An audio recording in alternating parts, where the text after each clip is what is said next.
এখনি সভা আহ্বান কৰিছোঁ। সেই আলোচনীখন উন্মোচনৰ কাৰণে আমি আজি সভাখন আহ্বান কৰিছোঁ। চিন্তাৰী গগৈ বাইদেউ আমাৰ তৰফৰ পৰা অলপ মৰম তথা সমৰ্থন জানিব বিচাৰিছোঁ। তেখেতৰ অক্লান্ত পৰিশ্ৰম আৰু আশাহীয়া প্ৰচেষ্টাৰ বাবে আজি আমাৰ সমিতিখনে এইখিনিত উপস্থিত হ'ব পাৰিছোঁ আৰু এখন আলোচনী প্ৰকাশ কৰিবলৈ আগবাঢ়িব পাৰিছোঁ।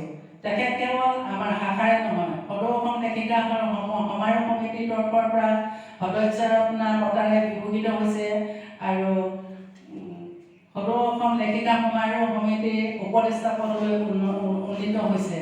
সেইকাৰণে আমি আমাৰ শাখাৰ ফালৰ পৰা টেঙাপুখুৰী শাখা লেখিকা সমাৰোহৰ পৰা চন্দ্ৰক পপুলাৰ চেণ্টাৰৰ পৰা তেখেতক আমি সম্বৰ্ধনা জনাব বিচাৰিছোঁ। সম্বৰ্ধনা অনুষ্ঠানটো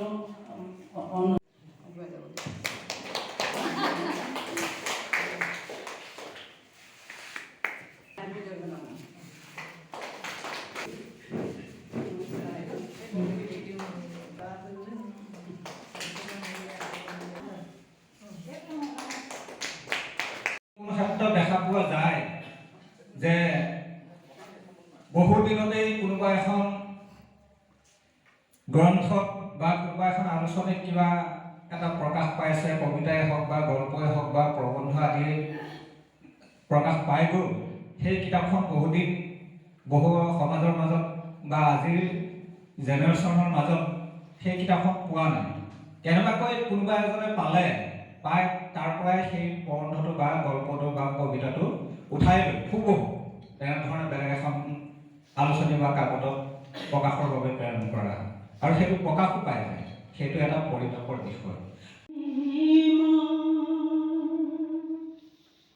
জীৱনে মৰণে মই চিৰদিন নসমীয়া।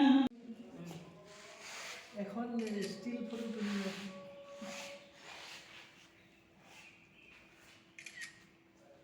প্ৰতি তেওঁলোকে মনোযোগ দিব নোৱাৰা হয় আৰু তেওঁলোকে নিজৰ প্ৰতিভাখিনি নিজে অন্তৰতে সামৰি থ'বলগীয়া হয়।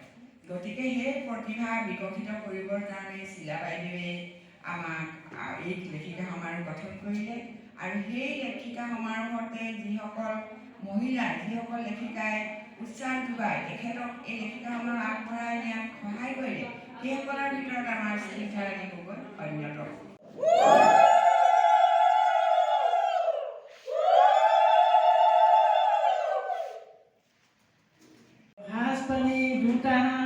চেৰাদিয়া বৰা ভাত আৰু মাছেৰে সৈতে ভোজন কৰিছে গোটেই চৰাইদেউ শিৱসাগৰ জিলা লেখিকা সমাৰোহ সমিতিৰ মানুহ।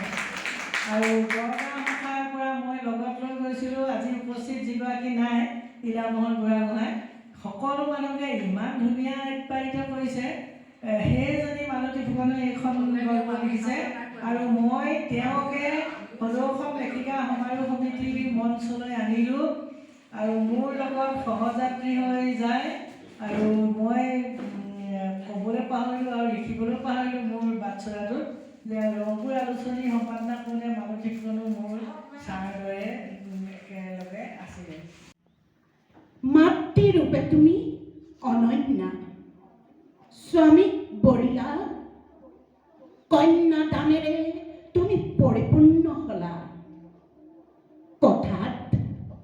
কথাত চন্দনমালা, হাড়িত মুকুতা সৰালা, জ্ঞানৰ পোহৰ বিলাই মম হৈ গলিলা।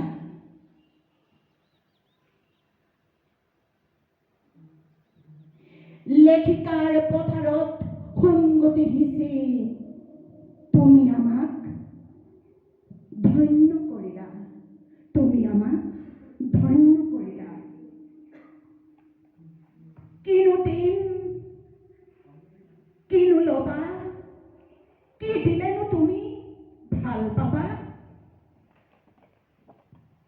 দিবলৈ যে মোৰ একোৱেই